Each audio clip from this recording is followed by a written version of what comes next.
Welcome to Nano and series, and it's a pleasure to have Sir Mike Fuller this afternoon as a speaker. I want to briefly introduce him.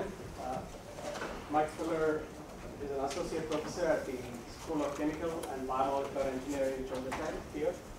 His research program lies in the intersection of chemical engineering and material science, mainly focusing on synthesis of nanomaterials and its applications in photonics, electronics, as well as energy. And he is also the co-director of the Community for Research and Interfaces, and also a host of Nanovation, a very popular podcast about the intersection of nanoscience and technology, manufacturing as well as society. Dr. Fuller has received numerous awards for his research and teaching, including the NSF Career Award, and also Sigma Psi Young Faculty Award, and the Junior Faculty Teaching Excellence Award as well. He has also been recognized as a Family and Henry Dreyfus Foundation Environmental Chemistry Mentor. It's a pleasure to have Dr. Fuller to speak on his topic, celebrating silicon success, its hit industry, and its next act. Let's welcome. We have to decide whether this is good or not, so save that to the end. Thank you for the invitation and this very kind introduction. I'm really excited to share with you a story that I've thought about a lot over the last several years. And this is not going to be your standard Nano at Tech talk. Okay, there's going to be very little present-day science until the end, where I'll talk a little bit about what my group is working on. But I think the run-up is really important to motivate the little bit of science I will talk about on the end. So if we're going to talk about silicon, if we're going to celebrate it, you got to know where it is in the periodic table. I assume this group mostly knows. It's right there. This is the group 4 column. At least I would call it group 4. Chemists might call it something different. And it's right below carbon, right above germanium. The name silicon comes from the Latin for silex, which means flintstone. Right? Silicon on planet Earth is naturally in the form of SiO2. It took a little while to isolate silicon because the silicon-oxygen bond is so strong. It needed a bunch of energy input, and that was done in the early 1800s. And then what's called ferrosilicon, really silicon with iron in it, was commercially advanced in the late 1800s and is critical in the manufacture of things like steel. This is a chart from the USGS showing abundance of all the elements in the Earth's crust versus the atomic number. And you can see where silicon is here, second to the top. Right? Only second to oxygen because it's SiO2. Okay?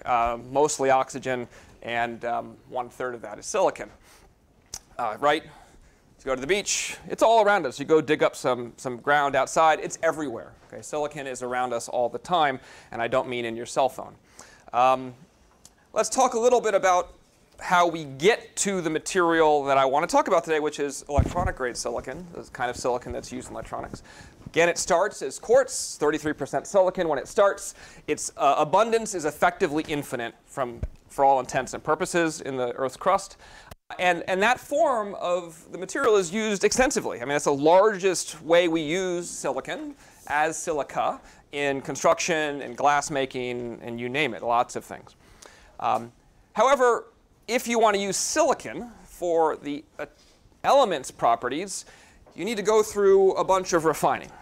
Right? And I'll walk you through this at kind of a high level how this works. The first main kind of refining that's done is converting quartz to metallurgical grade silicon. Okay? So this is something like 98 to 99% silicon with some other impurities. We do this at the 7 million metric tons per year kind of level. And that goes into steels, both the making of steel and in the mechanical properties of steel it's valuable, and also the making of aluminum that has good mechanical properties. How do we do it? We do it exactly like we would refine iron ore. Okay? So we take a bunch of quartz, we add it with carbon, and we heat it to really high temperature.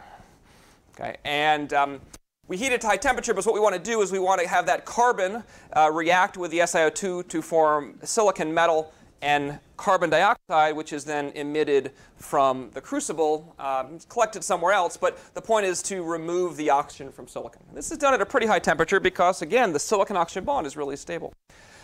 There's a couple other reactions, but the bottom line is we need to break the silicon-oxygen bond.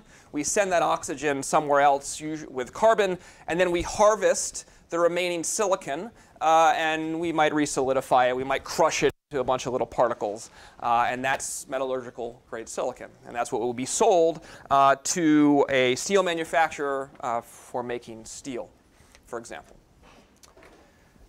That's what metallurgical grade silicon looks like. Nothing fancy. We make a lot of it. That's what we use it in, right? When you think about the extent of the built environment, we use a lot of silicon, right? That's even the refined part of silicon, not just the silica form. It's everywhere. Small concentrations, though, in steel, but it's enough to make a difference. I'm not here to talk about metallurgical grade silicon. I'm a chemical engineer. I work in electronics and photonics, so I want to get to closer to its use as an electronic material. So what is sometimes done, and this is a side tangent, but I think it's an important side tangent, is we do more refining of metallurgical grade silicon, and we can get solar grade silicon. Okay? This is effectively, and I'm cutting through a lot of the complexity, a lot of the type of specific processes that have been developed to do this, but we take a fraction of this and we're turning it into solar cells. Okay? Now, it is about 6N or 6 nines purity at this stage, and that's generally good enough for a silicon solar cell. Right? And it's important that we have a process that is cost effective. It can be scaled to large scales and give you the purity needed for this, because silicon solar cells have to be spread out across the whole state of Arizona. Right? So it's this interesting intersection of purity and scale for solar grade silicon. And the purity part's not quite there with metallurgical grade silicon, but it becomes much more pure for this application. That's, again, not really what I want to focus on today, but I thought it was an important side point to mention how we today make solar grade silicon. What I want to talk about is the story of silicon electronics. And from my perspective, this story is told as a story of materials, devices, circuits, and systems. That's how we tell the story of silicon when we talk about it with regard to its electronics. So the story of its materials properties are summarized here. Silicon is a diamond cubic structure. It has this band structure. So once you know the structure of the material, you can determine, you can experimentally measure, you could calculate the so-called band structure, which more or less tells you everything you need to know about how the material will behave. And one property, well, two properties that we care about. One is the fact that there's this green region that I've highlighted, which is a region of no states. No electrons can be in this middle region. And that's important for a semiconductor because it allows devices to be turned off. If you have a switch that's controlling the flow of current, a band gap is valuable because you can turn the device off. That's helpful thing number one. Helpful thing number two is how quickly electrons move through the material. Because if you want wireless communication that operates, say, at gigahertz frequency, which we're used to in our cell phones today or our Wi-Fi systems, you need to be able to move that charge pretty quickly. And this is a plot of what's called the mobility, which is a proxy for how fast charge carriers can move through different materials, and a bunch of different materials people have explored for electronics. And you can see where silicon is. It's not the best, and it's certainly not the worst. It's actually pretty good. Okay? Point out that this is a log plot here. Graphene may look fantastic on this plot, but graphene doesn't really have a band gap. Graphene is hard to turn off. Okay, so in terms of making a switch that's power efficient, it can be challenging with graphene. So silicon, again, not the worst, but pretty good in terms of charge transport. So that's its materials properties that people talk about. This is a TEM micrograph of a transistor built into a silicon wafer. We'll talk more about this in a minute. For those who've never seen a transistor before, let me highlight a few key parts of it. It is a switch. It's as simple as that, but also it's quite complex. Okay, so the area where we want current to flow is down here in the silicon. We have what we call the source, the channel, and the drain. And then this is called the gate. This is the switch itself that when you apply a voltage here, it modulates transport across this blue region. Okay, when the switch is on, transport can happen quite efficiently. When the switch is off, because of that band gap, we don't get any current flow. Okay? And we build part of the transistor in the silicon wafer, and we build part of it really on top of the silicon wafer. So this is the other story we tell about the devices that silicon enables. The third thing we tell is about circuitry, right? Where we take what is an individual device in that white circle, and we interconnect massive numbers of devices in specific ways to form logic, things that can do computation. And what you're seeing here, if you've never seen these kinds of pictures, is a cross-section of a chip. Imagine a chip being snapped open in the middle and just looking edge on. The transistors are all down here in this bottom region, right up against this, or in the silicon. And then all this bright stuff are the wires that connect all the transistors to each other. Okay. This integration is remarkable. These circuits, remarkably complex. The modern cell phone has over 5 billion transistors that are interconnected in it. If you look top down, not in cross section, right, this gives you a sense of the complexity of the circuitry that can be produced in a modern chip. It's truly remarkable. It's a feat of human ingenuity. That's at the circuits level, but if we keep going up the hierarchy to systems, right, we all can pull out our cell phone, and if you, of course, took off the screen, which is making it look very simple, and you looked inside it, again, another feat of human ingenuity, you see all of the chips and the battery. Of course, this is all battery here. But you see all the little chips, including memory chips and logic chips and MEMS chips that tell you whether you're holding your phone up or down. All that kind of stuff is here as well. And this is the systems level view of silicon electronics. And of course, if you go out even further, you get to kind of this scale, right? I'm not saying that data centers are collections of cell phones, right? But data centers are collections of computers to give you one large computational capability.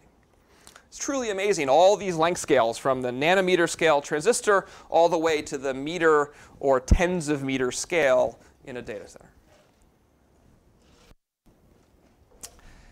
And if you look at this blue line, this is a plot of transistor number. This is a line that indicates transistor number as a function of year.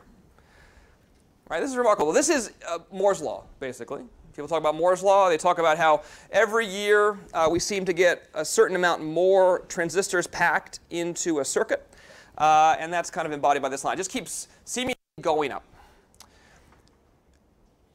Here, though, you might look at this and say, well, what's going on here? These plots are telling you about clock speed, how fast you can run the transistors or the circuit.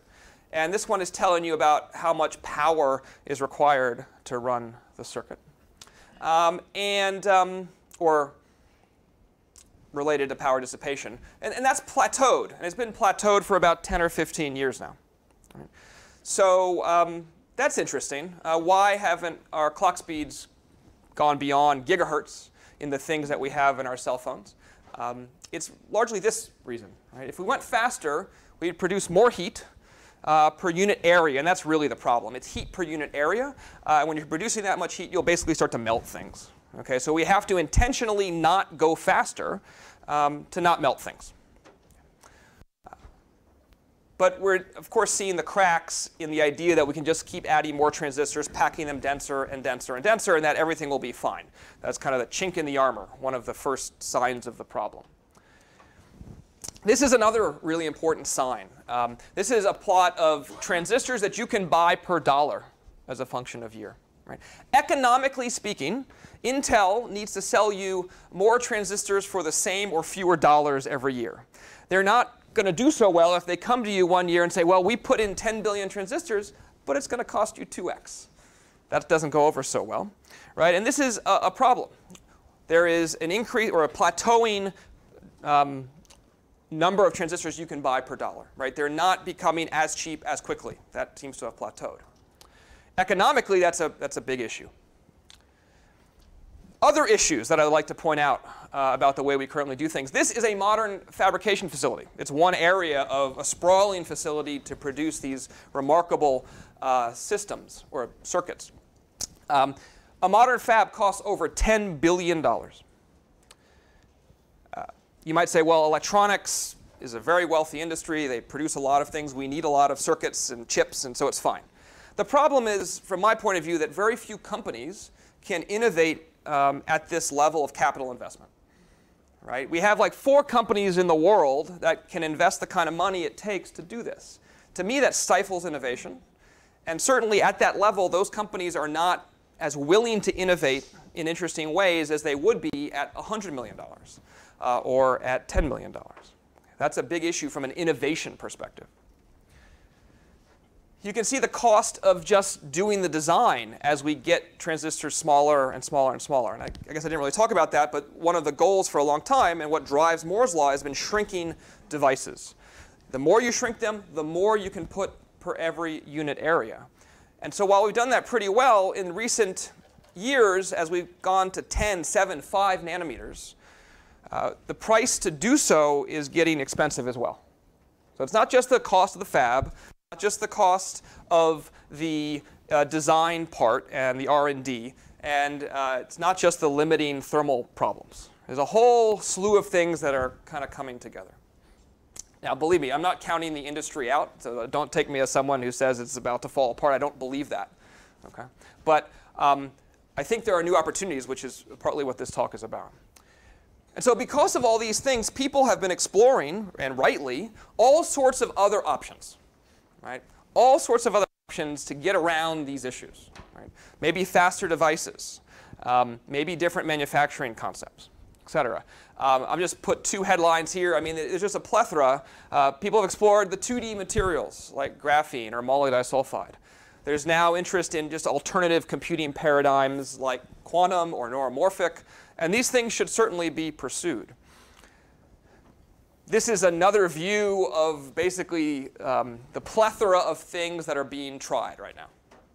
Lots of things, from like what it even means to be on or off, to the materials that are used, to how you build devices and what those devices should be, to how you represent data and how you combine devices to form circuits. Right? And each one of these boxes at every level is just one option that people are exploring. But if you've been in this field long enough, you feel like what's going on is this. Right? We keep trying, and again, it's important to do that innovation, but you just generally feel like we keep running up against the wall. We keep trying to find alternatives, and we struggle. And silicon continues its march with some strain associated. This I find fascinating, that last year DARPA started to lead a $1.5 billion initiative to what they say reinvent electronics. This is called the Electronics Resurgence Initiative. $1.5 billion because they're scared. Here it's marketed from the perspective of the country, and from the US's perspective, that's something to think about. But I think there's another way to view this, and that is all those issues surrounding the silicon we've been working with to this point are problematic. And we need a significant effort. I think we've had a significant effort, and the fact that we're piling more on is indicative of the issues. Okay. So I'd like to ask the following question. We tell the story of silicon usually as a story of materials, devices, circuits, and systems. But what if that way of telling the story blinds us to future possibilities? What if it allows us or prevents us from seeing what might be one way out of the morass? And so then the question is, OK, if there's going to be a potential alternative way, what is the better way to tell silicon story? Right? Or alternative way, maybe I should say. And in that alternative way, what might that new story tell us about how we can invent the future? And it turns out clues are all around us. Everyone has clues in their pocket. It's all over us. I'm going to go back to this picture. If you pull out your cell phone and you take it apart, I don't recommend doing that, and you look closely, you will see a couple of things that I would argue are surprising that they're made out of silicon from certain perspectives. We have remarkable imaging chips, the camera. We have high-density flash memory to store songs and data and whatever else you store on your phone. We have MEMS devices that provide information about orientation and acceleration in here.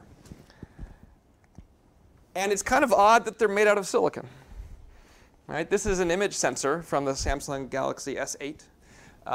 These are the pixels aligned on the top. The light comes in from the top and is captured by these pixels. This is circuitry below. And from one perspective, you would say, well, we know how to build this, so let's build it. From the other perspective, you would look at this and say, silicon is a really horrible light absorber. Right? It's really inefficient at capturing photons. Couldn't we make much better cameras if we had a material that absorbed photons much better? Now, that's why we're using silicon when the point is to absorb photons in a camera. Silicon's not good at that. This is the gyroscope. It's kind of an old MEMS device, old iPhone 4, like 5 years ago or something like that, 6 years ago. This too, there's nothing inherent about silicon as a material that would say it's good at detecting orientation relative to the Earth's magnetic field. But we do it in silicon. Finally, and I love these pictures, they're just truly remarkable. This is a kind of present-day flash memory chip. Again, we're looking at the cross-section. And this is called NAND flash. And what you're seeing in these stacks that look like buildings is each one of these lines is basically 1 bit. Right? This is remarkable levels of integration where I can't count how many are in here, right? But you can go and look at these towers of memory, and each tower consists of large numbers of bits. And it's this 3D integration that's really made at least NAND flash possible. But there's nothing about silicon that says it should be good at storing bits. We've done a lot of work with all sorts of materials that should be much better at silicon at storing things, all the way down to maybe DNA, but of its size. But even in the semiconductor space, lots of other, what I'll call more exotic materials that should be better, yet we stick with silicon. So the question then is, from my perspective, what if the story of silicon was told in process innovation? What if that is one of the fundamental drivers of the technology we have today? And if it is, what does that tell us about the future and how we can innovate on that process? So for those who aren't chemical engineers, let me tell you what I mean by a process. A process is an interconnected set of steps that transform an initial state to a final state. Basically, in short, how do you make something? What is the sequence of steps by which you construct anything? And that process innovation would be changing the steps that make up a process, hopefully for the better. Right? That would be the idea. So let me quickly take a brief, but I think very important aside about process innovation. That is, they are often hidden. They're all around us, but you never recognize them as such. And that makes it challenging to appreciate them. So if we think back in time, we're comfortable talking about the Stone Age and the Iron Age. And we just throw those things around and we think, well, yeah, stones, bronze, and iron. That makes sense. But from my perspective, in reality, it wasn't those materials. It was the process that enabled those materials. Right? Grinding, smelting, and higher temperature smelting. Right? That is what allowed us to have each of those ages, allowed us to work with those metals and to use those metals. The product embeds the process. From today, something that I'm sure you never think about is shopping, how you shop. Right? 100 years ago in the United States, you would see this. It was very common to go into a store, and there would be one clerk behind the counter. Right? And that person would have an array of things, and you would ask for an item off the shelf, and they would hand it to you, and you would pay for it, and you would leave. And 100 years ago, no one thought it could be anything different. Today, we have this, generally, where we have swapped this one employee, one person interaction for few employees, many customers. Right? It takes, per quantity of products sold at a store like this, it takes many fewer people working at this store to serve a much larger number of customers. Yet you walk up and down the aisles and you never think about this as a process. Okay? This is what I mean by process innovation is hidden. Okay? You can't see it.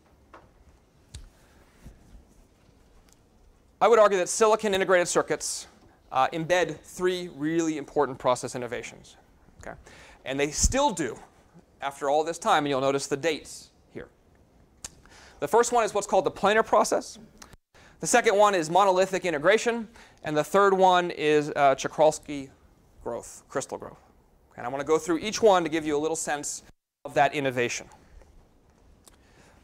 Before the planar process emerged, but after we recognized the value of a solid-state transistor, there were a lot of transistors that looked like this. Okay, these were called Mesa transistors. And by the way, these are not the MOSFETs we use today. These are bipolar transistors. I'm not going to get into the details of their operation because it's not relevant to the discussion. But you can see there's this Mesa sitting on top of a surface. An important thing about these Mesa things is they were not very good. Turns out there was a lot of surface on the edge of the mesas that contributed to poor transport and capture of charges that led to just poor performance. And another key thing was that you had to make three contacts, here to the emitter, to the base, and really to the back here. And you can see that you had to somehow figure out, you can kind of see it very clearly here, contact, contact, and then the back. This is really unwieldy. You have to figure out how to get leads in to all these locations that are at different angles and things like that. Okay. This is where things were before the first innovation I'd like to talk about. And then these 8 folks came along. Who's seen this picture? I think it's one of the most important pictures in electronics history. These are the so-called traitorous 8. Okay, these were 8 scientists and engineers that left Shockley's lab, which he had set up in Silicon Valley before it was called Silicon Valley, because he was a bad manager, basically.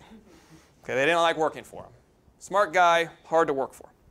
So these 8 people left, and I think changed the world just as much as Shockley did inventing the transistor, that device in the first place. There are some really famous people here you don't know. Well, you do know, perhaps, right back here. That's Gordon Moore. This is Bob Noyce. Right, so Moore and Noyce started Intel later. This was Fairchild Semiconductor, by the way. So they left Shockley's lab, started a company called Fairchild Semiconductor. They had gotten financing from Fairchild Camera and Instrument. And this gentleman right here will play a major role in our discussion. That's Jean Erné. And he was a physicist who designed the so-called planar process. So Erné realized that these Mesa transistors, because they were exposed to the environment, he knew they were bad, and he was looking for alternatives. And so the thing he realized that could be done is take a silicon crystal and start to put the junctions inside of the silicon versus building it on top. Now, this was radical at the time. And he developed ways to do this. And you can see, for those who are kind of familiar with building up circuitry or devices, he diffused a junction, then would do a shallow diffusion here, and then make contacts to the 3 regions. So not only was this embedded in what is higher quality silicon versus being grown on top, he realized that oxidizing the surface would make that surface layer also very high quality versus what was previously. That's important, as well as the fact that now everything's in the surface, the top in the substrate, the top surface is planar, and that you could easily connect all 3 parts of the transistor from the top. You didn't have to do this crazy fancy footwork of putting electrodes in various orientations. This is a page out of his lab notebook. You can see this at computerhistory.org. This is a fascinating history, in my opinion. And he recognized that from very early on, the oxide layer so obtained is an integral part of the device and will protect the otherwise exposed, thank you, junctions from subsequent contamination. Right? Putting it inside and putting this layer on top protected everything. And he also realized the secondary advantage was basically the interconnection in a much more seamless manner on the top of the device. This led to these ads from the time. Can you imagine seeing this kind of thing today? They go through all these details. They have the parameters in the ad, right, for how the device operated. Granted, this was in electronics engineering, right? This was not in the New York Times, but still, I find these. Yeah, basically, yeah, exactly, yeah. But I find these great, fascinating. So his planar process enabled these, and let's be clear, we are talking about single devices, right? No integration, no circuitry, at least on a single silicon chip yet. Right? They would take individual devices, they would package them, and they'd use kind of conventional wiring to make circuitry. Obviously, that proved to be challenging. So the next key process innovation was credited to Bob Noyce, but he was significantly influenced by Ernest's progress. They're both the same company, of course. And that was to take these devices that were now embedded in the silicon and find ways to interconnect them. So on one level, it's kind of obvious that now that things are planar on the top, it's going to be easier to put down a whole bunch of metal lines and connect them, because you can just do it all on the top surface. Having a flat top surface was critical in enabling circuitry. The other thing, though, that was important and is less discussed is how you isolate the devices from each other. So now that's a device and that's a device, and they're next to each other, and you need to prevent them from shorting. Right, so he developed ways to put in other junctions that are basically blocking junctions, if you will, that prevented these devices from talking to each other through the silicon, only allowing them to talk through the wiring that he would place on the top. And you can kind of see here one of his circuit diagrams from this simple cross-sectional structure. This was called monolithic integration, right? Integrating devices in a single substrate. Right? And now today we take it for granted that we put devices on wafers. This is a page from his lab notebook. I just think it's great to look at the different writing styles. I can't write personally, right? So I type things because my handwriting is so pathetic. He also recognized pretty early on how to do this and the potential benefits of this integration. Sadly, he passed away before the Nobel Prize for the integrated circuit was awarded. It went to Jack Kilby from Texas Instruments, who was the first person to do an integrated circuit with solid-state devices, but more with conventional kind of wires soldered on top. It was Noyce's innovation that's central to the chips we have today. Those are two critical process innovations. So the third one comes from the following requirement. I'm going to say something that's going to sound really silly. Integrated circuit manufacturing is an entirely integrated process. Well, of course it is. Right, we call them integrated circuits. It's important, though, that a fully integrated process demands per step perfection. Every step better be as close to 100% perfect as possible, because there are no opportunities to remove bad transistors. You can't dig them out of the device after you've made them. You have to make them perfect from the get-go. So this was an issue as you wanted to expand the complexity of circuitry, because they're built in the silicon. And if you had a device over in this region where electrons were going to transport through a defective crystal, and a device in this region where the devices were not, that would lead to different device behaviors and a really hard time building circuitry. So you needed all of the devices to operate basically as you wanted them to. Not quite identically. We build different device classes on chips, but you need them all to behave as expected. So we needed the whole silicon wafer to be effectively perfect. And perfect means no defects, as in misplaced atoms, because misplaced atoms can lead to scattered electrons and damage the speed and the voltage of devices. And also, even if all the silicon atoms were placed in the right place, impurity atoms that were still in the material can be problematic and do similar kinds of things to the performance of a device. So how do we get rid of that? This is just kind of showing you here a little bit about the kinds of concentrations of things that aren't silicon that we can have in a silicon wafer. Notice this is parts per billion, right? And this is 0.001 parts per billion. Right? This is remarkably pure stuff. This is an old picture, right? A modern wafer looks nothing like this, but it's kind of hard to see. But you can see all sorts of interesting inhomogeneities. Right? These are all defects that were common early on in crystal growth that over time we've had to get rid of as the circuits have gotten bigger and more complex. How do we do that? Well, we take metallurgical grade silicon and we kind of do an end run around the solar. Actually, this has been done for a while. This kind of popped up recently because of the solar industry. But for the longest time, we take metallurgical grade silicon, which is this purer, but certainly by no means really pure form of silicon, and we turn it into what's called electronic grade silicon, right? It is now, look at the number of 9s, right? 9N. That's how pure it is because we need to have control across the entire wafer, all the devices operating how we want them to. We don't produce that much of it. Okay? And you'll see another slide later which will kind of give you a sense for just how little silicon we produce. Also mention, because this is a talk about celebrating silicon, it's at this stage that we take off one of the product streams to make silicon. Okay, and this is actually a fairly substantial use of silicon at this stage. And I'm not going to talk anything more about it, but it happens right here. Okay, so people who love the DuPonts of the world, that happens here. Okay, so how do we do that? How do we go from 99% to 99.999 whatever percent? Right? And it's through a process right here. And okay, the non-chemical engineers in the room, yawn, you could fall asleep at this. Really what we're doing, though, is we are taking solid and turning it into vapor. Okay? And by doing that, we take metallurgical grade silicon, and through the use of hydrochloric acid, we turn it into chlorosilanes. These are gases. Right? The nice thing about that process is we leave a lot behind in the metallurgical grade silicon that doesn't turn into a chlorosilane. So we are already purifying just by turning it into a gas. And then we take the gas and we distill it. Right? We do exactly what we do in oil refining, except instead of oil, we distill chlorosilanes. And there's a whole bunch of different types, but we can fractionate, and that's a further purification. It's another step towards 9N.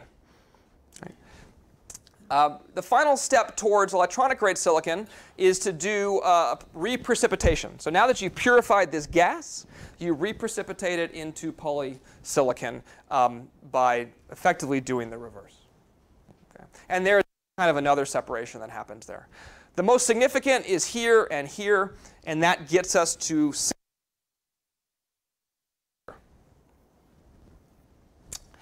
but that's not good enough, right? That's just pure compositionally, but crystallographically, we need to have all the silicons in exactly the right location so we don't scatter charge carriers. And this was done with a technique that a guy named Czochralski developed in the early 1900s. He had no idea it was going to be used for silicon. He was interested in using it for metallurgy, for purifying metals, and it wasn't really ever used for that. This is one of those lessons in science, right? If it's not used today, you have no idea whether it'll be used in the future. Right? So sometimes you should not worry so much about whether people in your community think it's valuable today. This is how we do it today. This is, again, a remarkable process, very high temperature. We can grow these at 18 inches in diameter, and these boules are as tall easily from the floor to the ceiling. Okay, and this actually purifies a little bit further to 11N or so, because there's a certain segregation of impurities from this liquid into the solid. And we get even more purified material. We slice it up into these wafers, and then those wafers are what we build everything on.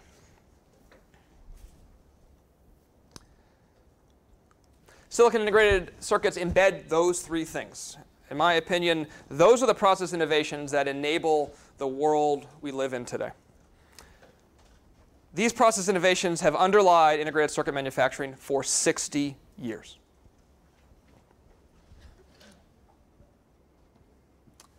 So let's come back here, right, to the end of Moore's law, to the fact that transistors are maybe not getting as inexpensive as we'd like them, the fact that we seem to not be able to increase the speed any further. So then the question is, why is silicon still king? I think hopefully you have a sense for the answer. I think it's because of process, and it's because its processing is perfect.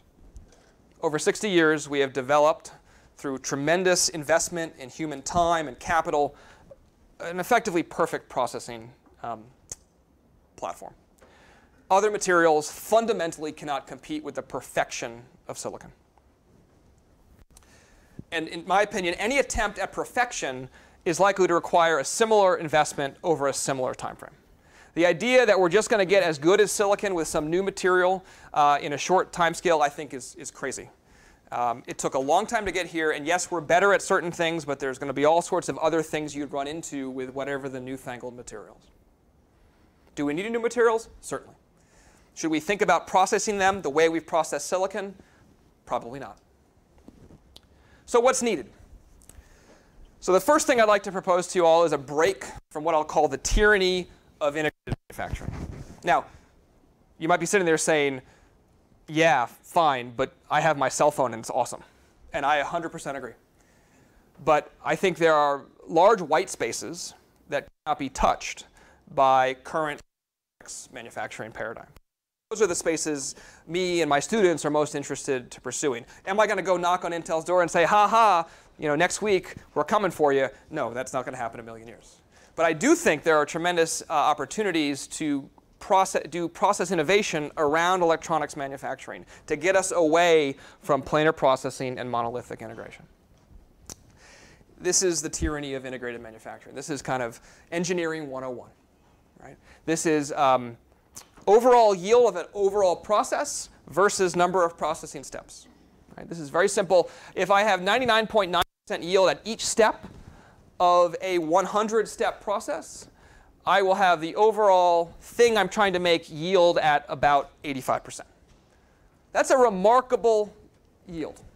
That's remarkable. Per step, every step in 100 steps has to be that good, and I still only get 85% out that are workable. And of course, it goes from there. Right? It gets worse and worse and worse. And a lot of industries would kill for 90% per step yield. And honestly, in certain industries, they're stuck at that for fundamental reasons. This is the problem. We have to be that good. We are that good. I mean, that's the amazing thing about silicon technology, is that we've been that good. And thanks to the likes of engineers and scientists like everyone in the room. But I'll tell you something. All other industries have methods to separate bad components. Every single one.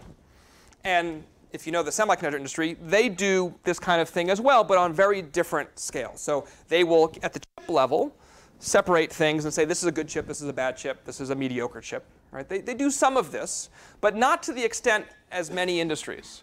And other industries assume imperfection. I think this is an important change in mindset. Assume imperfection going in, you think differently about how to solve the problem. This is one of the most important chemical processes on the planet. This is FCC, or fluid catalytic cracking. It's the process by which we take crude oil and convert it into all of the products that come from oil that we use every day. Most often, we don't even realize it.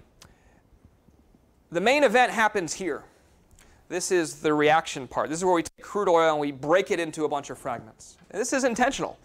We break it into a whole bunch of components. There's gases that we use, like propane and things like that. And there's heavy things that we turn into oils and other things that like that. And then there's the middle grades that are gasoline and diesel and such. Right? We just break them all. And they're all mixed together when we do that. And then we have this step. And this is a critical thing. We then have methods to fractionate. We have methods to separate based on the properties of the different components.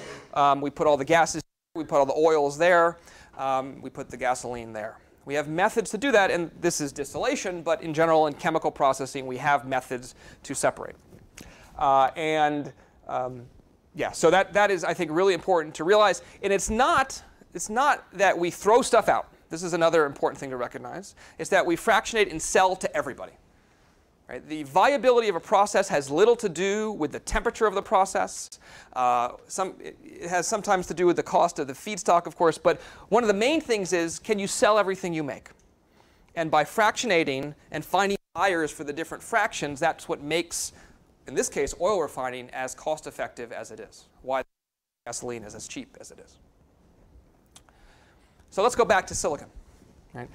This is my plot now of basically Moore's law. This is cost of transistor as a function of year. Here at the end, you can kind of see this problem that we're having where we don't seem to be driving the cost down further. I want to plot this differently. This is cost per transistor. If you just looked at this, you'd be like, we're amazing. We are just really phenomenal. And we are. Okay.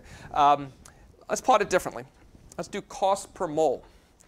Dollar per 10 to the 23 transistors, which is more how someone in chemicals would think about it.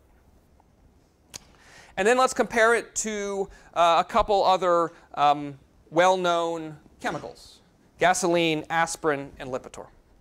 Okay. Gasoline is pretty simple. Aspirin's a little more complicated. Lipitor is more complicated still. Notice the difference in cost of each of these. This, to me, is remarkable.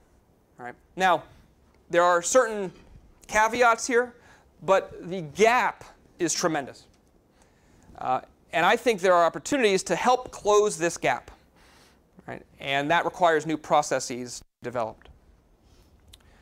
So the question that me and my students think about a lot is, can we borrow concepts from chemicals processing to fabricate high-performance electronic devices and potentially circuitry?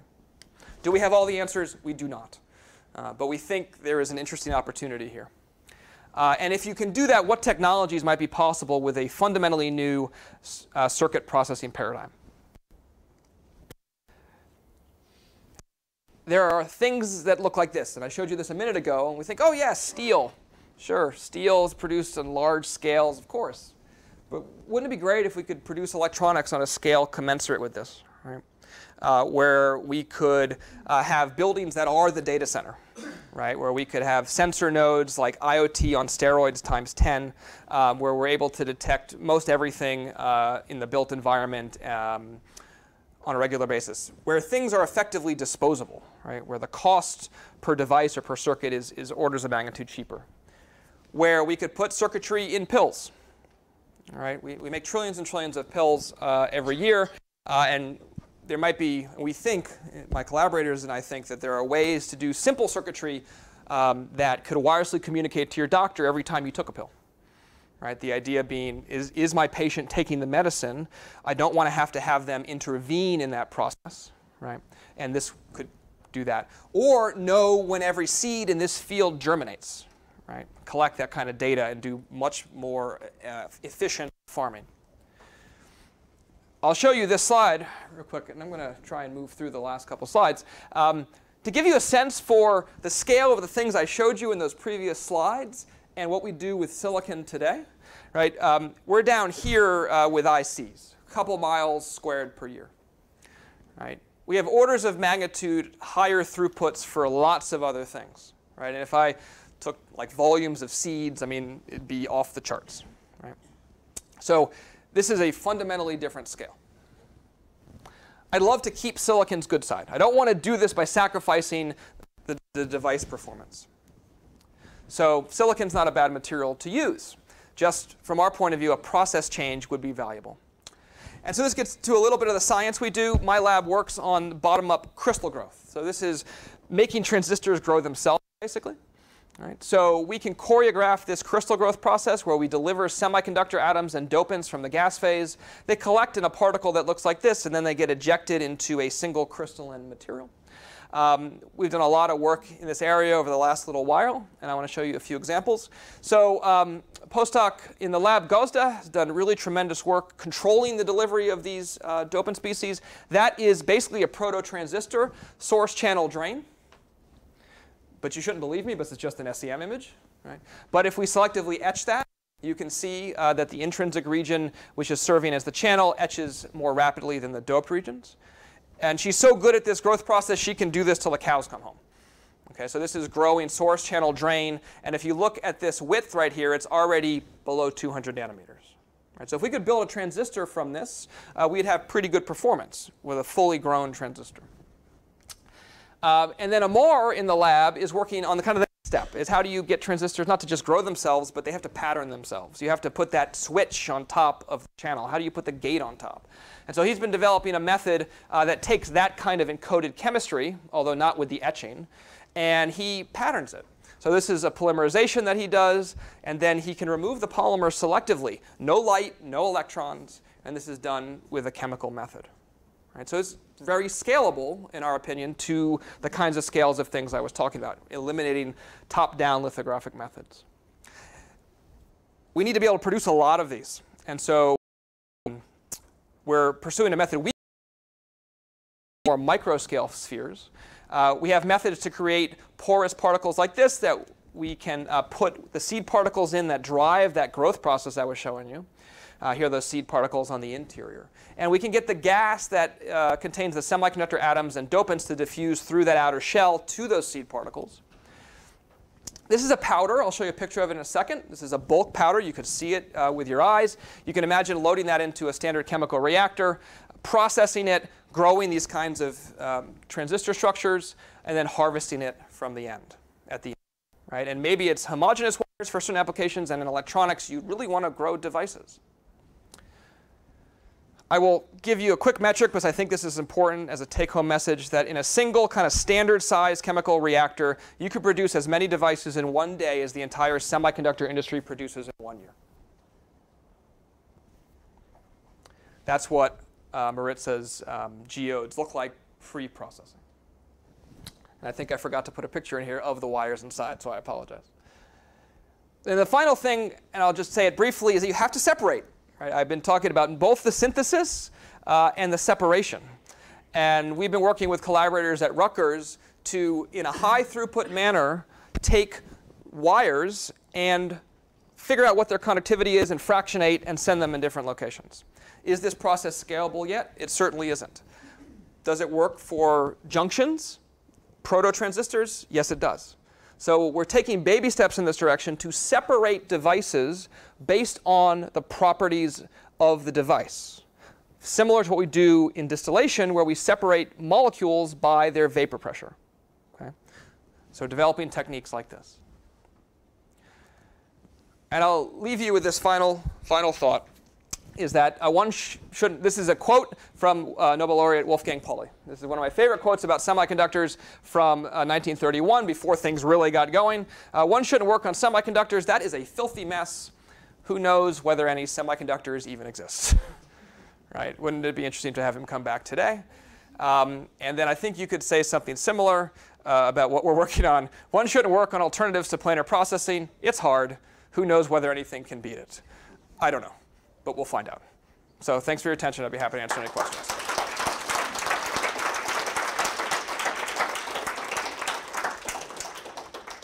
Time for questions, please. Who is your horrible manager that you're departing from?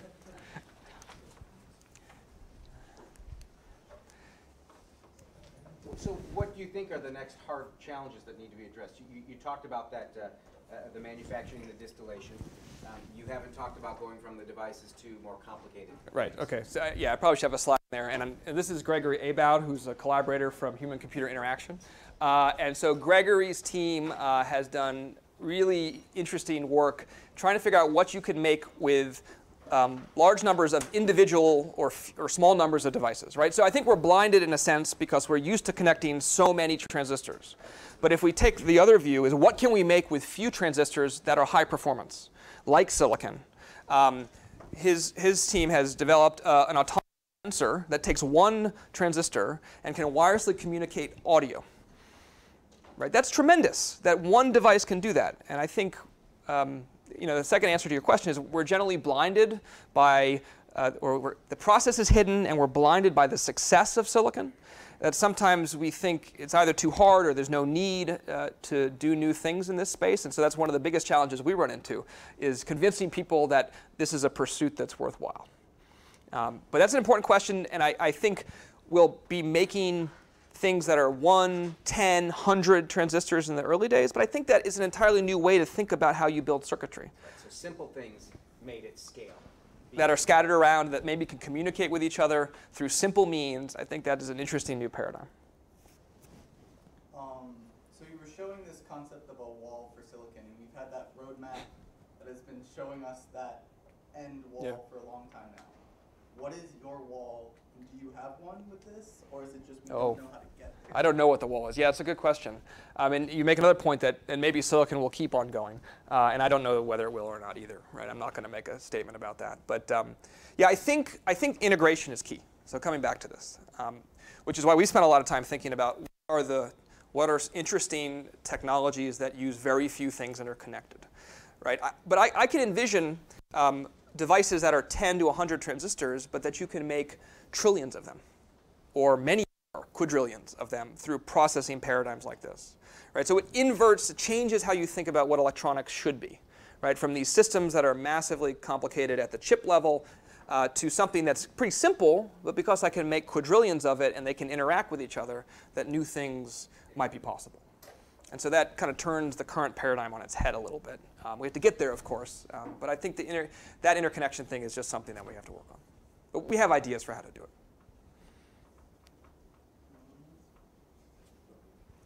Are we on the back? So one of the points was encoding functionality in different nodes of the wire. Can you reliably encode both P and N devices on the same wire, like constructing like a PEN diode? Sure, certainly. That's a great point. I mean, if you go back to that picture I showed from Gazda's nice work of all of the Ni regions, you can do this with boron. You can. It's just a matter of your MFCs and what gas you're flowing when. So yeah, we've had some conversations, although that's a little more in the future in terms of kind of demonstration. Is what happens with multiple devices on one wire? Is a chain of devices interesting? Right, there are other levels, and this is very modular, right? One way you could talk about what we're doing is devices as modular entities, like molecules are modular. And then what is the next level up of complexity? And it may be that it's not just one transistor you build, but you build something that is multi. Can you build an inverter or something, right? Yeah, that's a great question, and we don't know the answer to it, but we think there are interesting pathways towards something like that. Let's go on the back. Sorry. Have you done any work with transistors at all yet, or these all look like they're kind of in series? Right, those are all in series. I mean, we are racing as fast as we can to get a nice demonstration of a fully bottom-up grown transistor, the whole thing. We have the source channel drain done. We have the patterning, which is actually non-trivial, right? That's, from our perspective, hasn't really been done in a way that would be commensurate with transistor fabrication before. And so now that we're there, we're figuring out deposition processes for making the gate stack. But after that, once we have collections of these things, we have to do all those things and try and put them down and interconnect them. And I'll make the point that I think the ongoing advance of printing technologies is really aligned very well with what we're trying to do, where people are shrinking down resolutions and improving speeds. And we collaborate with someone, a professor named Kira Barton, who's phenomenal at a technique called E-jet printing, which can get metal lines down to sub-micron without too much trouble. And so there are interesting intersections with other technologies that are being developed as well. So we insist on monolithic integration. Would you see any success in hybrid structures? And say what? For hybrid structure, for example, silicon is not a good light emitter. People invested in 3.5, made a huge progress, but it's getting left and right backlash from not being able to integrate it on silicon platform. Would you see this as a challenge in future on parallel force on alternatives? It's a great. So I probably need to add a slide that talks about the benefits of modularity. So if you have the devices that are modular and they're growing themselves, right? You now envision doing that not with just transistors, but doing it with LEDs and doing it with photodetectors, right? Made out of whatever material you want to make it out of, right? And this is a key benefit. I need to work on the slide that. You can put them all down together. You can heterogeneously integrate on some substrate that might be flexible, it might not be.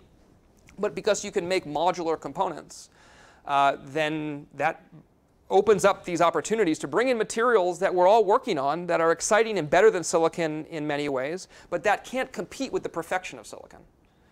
Right? So we feel that that's a really interesting opportunity to have all sorts of different, basically an Aldrich catalog of devices that you can think about putting down on the surface. I have a question. I mean, Yeah. even though it's like 60 years, you mentioned that we've perfected the process for this, but still, emerging, silicon wafers, we still find some defects rising. Is it due to the, what may be the reason for those, basically? In the wafer technology? Yes. Yeah. I don't really know enough to say. Okay. My hat is always off in awe at what's been done in What may be the compelling alternative upcoming materials that may be under development for potential applications similar to silicon? other than graphene and other spaces? I mean, with a modular approach where you can do heterogeneous integration, I think all the work that has been done, we can go back and look at and think about how do you bring it together, whereas before it was like, oh, it can't compete, it can't compete. I mean, there's so much work that has been done to make really interesting device structures using innovative new materials, but then you then say it can't compete. And so this, to me, is the exciting part about this, that you bring in all those materials as potential routes. Now, you'd have to develop processes to make a modular LED or make a modular, make a modular photodetector or some other kind, a tunnel FET, or pick your favorite device. But again, if it's more modular, these are opportunities that will be there versus fighting the battle against silicon. Well, there are no questions. Let's thank Mike one more time for the